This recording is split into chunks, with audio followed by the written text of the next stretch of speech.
Of the Chop and Braves podcast. I'm here, Nitin Raju here with my co-host Palmer Ruth. And today we're going to be talking about trade predictions in the upcoming and previous series for the Atlanta Braves. Yep. So basically, the last series that the Braves had was versus the Angels. The Braves took 2 out of 3, losing the last game of the series per usual.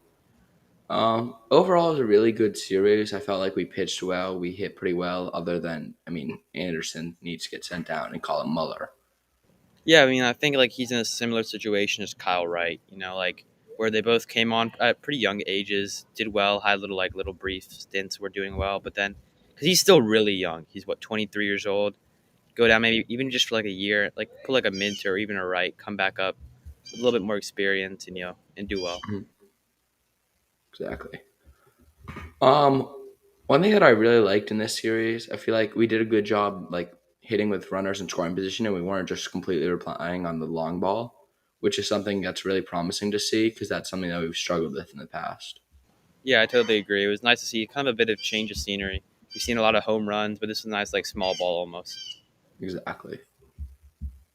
So we won game one, 8-1, game two, 7-2, and then we lost 9-1 after Ian Anderson kind of exploded up there in the first inning. So, Mhm. alrighty. So we are going to go on to the main segment of today's episode's trade predictions. You want to go ahead and start off, Palmer? Sure. So my first trade is the Braves trade Freddie Tannock for Jose Quintana and Will Crow of the Pittsburgh Pirates. So Freddie Tannock, according to MLB.com, is our sixth-ranked prospect, and he'll probably fall because he hasn't been great this year. But we trade for Will Crow, who has a 3.25 ERA, and if you look at his baseball savant page, it is all red, and it's very pretty to look at.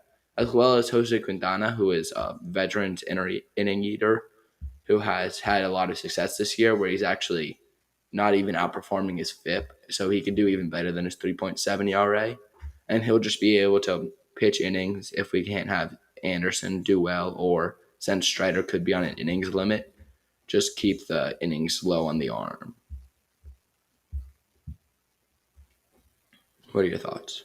I think I went on a lot of the teams that were on the trade blocks this year, and I went on the Pirates. Right, I went looked at all their pitchers. He's in the Crows in the bottom, the top 7% in all of his stats Yeah. of the majors, and he's only put point 0.4 on Trade Value Simulator. Uh-huh. So that's a nice little bullpen arm to pick up. And he's a free agent after 2027. So we have him for a while as well. What's his contract looking like? Is it friendly for us? He's not even in arbitration. Oh, okay. So he's young. Yeah. Oh, okay, bet. Yeah. It's just good then. Yeah. All right, all right. And we're not giving away too much with our already depleted farm system. Mm-hmm. Then, if we want to move on to my second trade, Yep. since we've lost Adam Duvall out for the year, we go out and trade with a division rival in the Marlins for Garrett Cooper. He was an all-star this year. He plays both corner outfield spots and first base. So if we want to give Olsen a day off, as well as replace Duvall, this year he's hitting exceptionally well. He's in the 88th percentile for max exit velo and 72nd percentile for exit velocity. And we give up Tucker Davidson, who, in my opinion, I don't really see a space for him in our future plans, as well as Braden Shoemake. And he was going to be our Dansby replacement a year or two ago, but now he hasn't really hitting in even double or triple A. And I think we should be able to respond Dansby. So, and I think Cooper is a free agent at the end of this year, but I'm not completely sure. Let me check. All right. So, like you mentioned, Adam Duvall is gone with the wrist surgery, so he's going to be out for the season. Possibly could be done as an Atlanta Brave, but we'll have to see. So I have a pretty you could consider blockbuster trade, pretty big trade. One of the bigger outfielders that's on the trade block right now is Ian Happ. I have him going to the Braves along with Wade Miley and David Bodie, two other veterans that have kind of been on the Cubs team for a while. David Bodie's a solid bench bat. You depending on how he plays, he's a infielder, third baseman. Give Riley a couple of days off. He can kind of play on the corners. Ian Happ, obviously, great outfielder to replace Adam Duvall. He's a switch hitter, so it kind of gives you a bit of some lefty depth in our right, very heavy right-handed lineup. And then Wade Miley, he is very old, but he's on the 15-day IL right now, but he's pitched really well this year. 1-0 with a 2.8. I mean, I didn't expect that. What are your thoughts on that? Yeah, we basically had the same kind of concept for who we wanted. Both wanted a veterans inning eater. You went for the bench bat and David Bodie, which I guess he'd replace Arcia maybe on the bench, but he only has a 104 OPS plus and anything like 256. He really hasn't been good since he had that walk-off grand slam versus the Nationals. Ian Happ is good, but I feel like he's kind of undervalued in this trade simulator. And I hate giving up Von Grisham and Jared Schuster, who, in my opinion, Von Grisham's our number one position player prospect, and Jared Schuster is probably our number one pitcher prospect. So that really hurts, especially with our already depleted farm system. Yeah, but do you think that like there's gonna be an opening for a third baseman in like the near like 5-6 years for Grisham to come and take? In the infield, well, he also plays. He's a middle infielder. He's a shortstop. I don't know why I have him listed as third. So Riley, let's say, is cornerstone. Matt's at first. Do you think we re-sign Dansby, or do you think we go a different direction? I think we still read on Dansby, but Von Grisham's potential is going to get higher, and I don't see.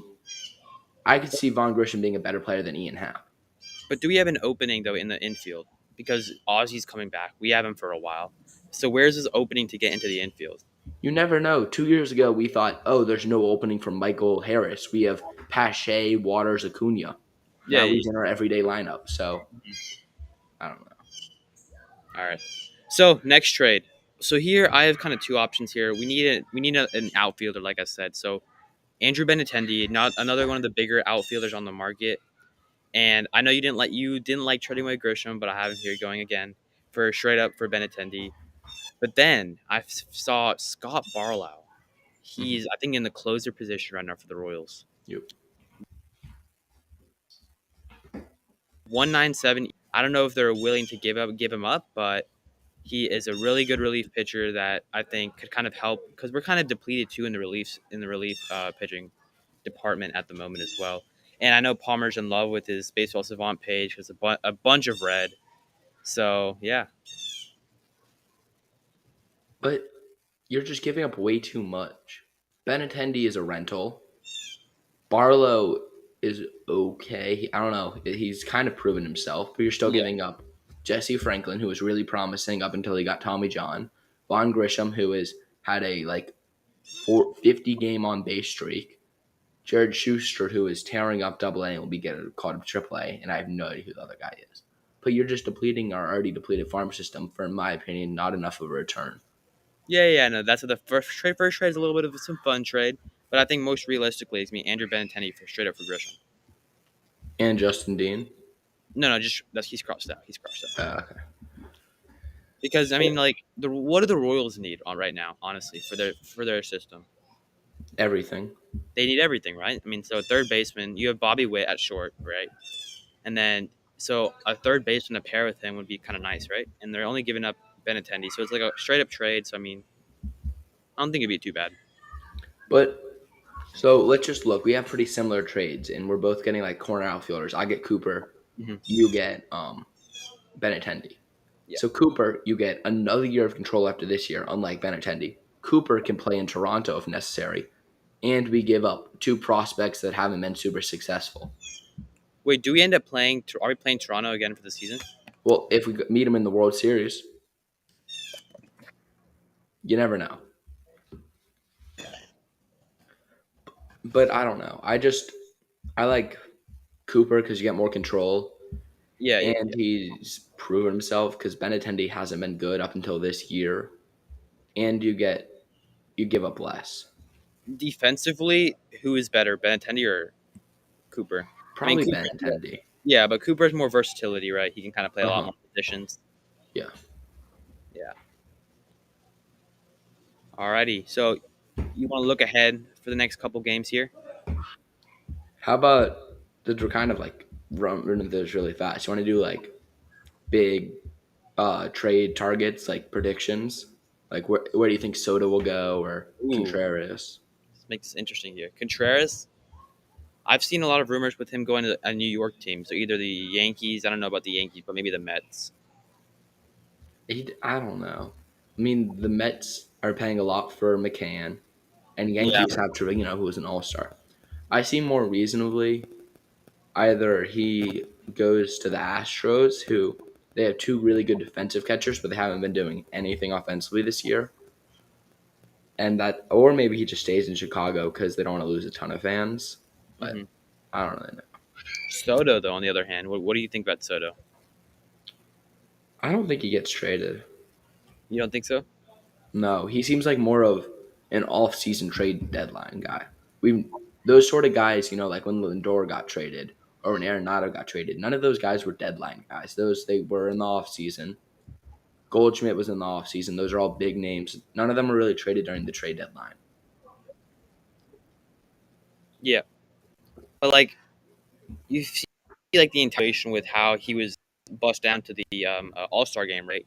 Hmm. And you'd think that, especially with some of the interviews he's had, he's kind of wanted to leave. The Nationals are kind of not treating him probably the best, but I don't know. Yeah, I don't know. I just if the Braves, I wouldn't want them to get Soto. Even if we could, I wouldn't.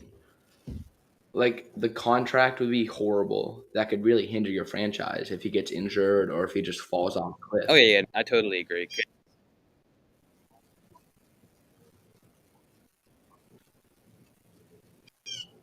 Yeah, I totally agree with you. Hmm. Um, so he'll end up going to either a Yankees or a. But even if I'm the Yankees, I'd rather re-sign Judge, who I know is old and whatnot. But like Judge is the face of your franchise. Judge is your next cheater. I don't know how well Yeah, Soto would do in the bright lights.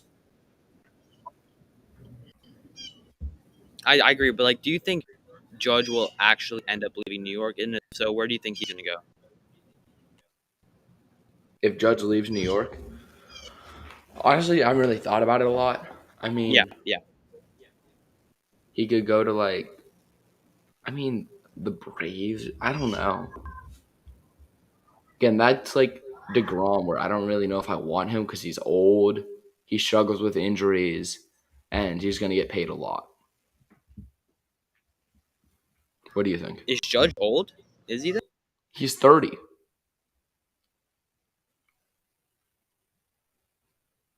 You give him an 8-year deal, and he's at Yeah, 38 when the Judge deal isn't old, ends. right? By any means. Huh?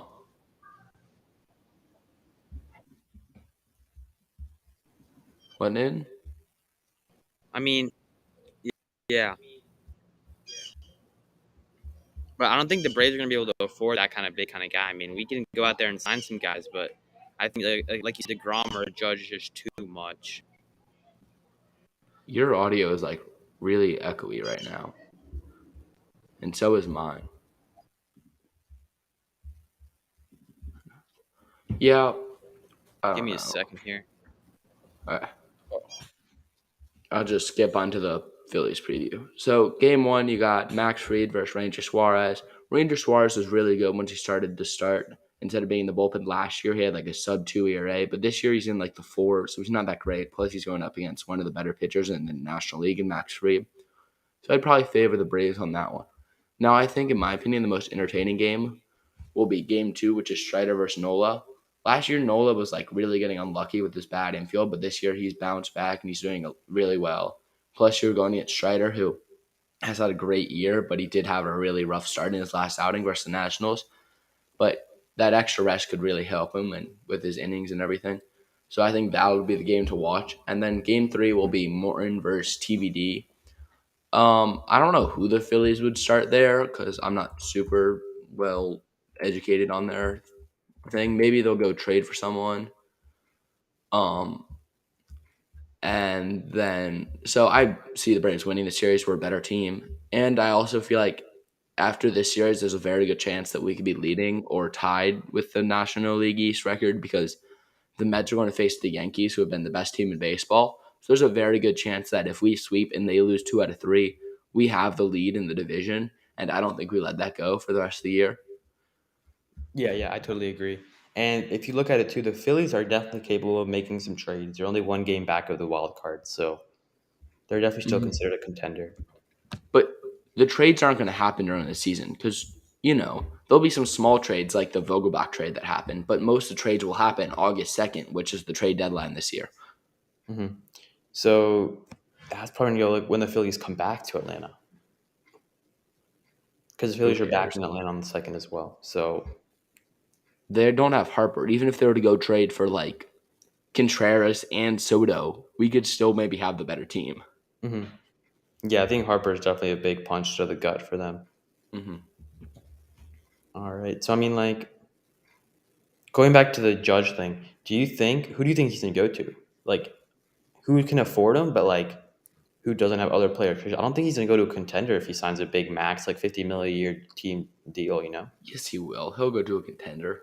Like who? Like who's gonna be able to afford 50 mil plus whoever they already have? Dodgers could, but they'll And probably the want to Dodgers gonna re-sign tack on Turner. another 50 mil. Yankees could. I mean, there's a lot of teams that could. I mean, I don't think the Dodgers could afford him, honestly. I mean, unless like they just somehow add up another 50 mil per The year. Mets could. Like a lot of teams could afford him. And he'll probably get more of like a 35 million AAV would be my guess. 35, you think 35 range? Yeah. Yeah, I guess he's only one of the Yankees there then. Unless he were to get kind of like what Scherzer got, get like a 3-year 50 mil AAV. Hmm. But if I'm him, I'm looking for length so you don't have to deal with free agency again and just to get that guaranteed money in the future if I were to get injured. Yeah. Whew. I mean, looking ahead, I mean, this is gonna be a good, important couple of weeks here to take the lead and then kind of build a little bit of something on top of that. Hmm. Because do you think the Mets are gonna Met, or do you think they have a bit of a comeback into them? I mean, they'll Met, but they're not going to Met as much as usual. I Hmm. mean, we're the best team in baseball for the past almost 2 months. Yeah, So especially the National League, if you want to consider the Yankees. So we're still better than the Yankees in the past 2 months. yeah. So, Alrighty. So remember, guys, if you're buying tickets, use codes Chop and Braves and SeatGeek. Also, look ahead on Chop and Resells on Instagram. A little bit of some tickets thing if you want to go there, buy directly without the service fees. So remember that. And so I guess we'll see you guys as soon as possible. We'll try to get back on more of a schedule here, mhm. posting more frequently, and we'll see you guys later.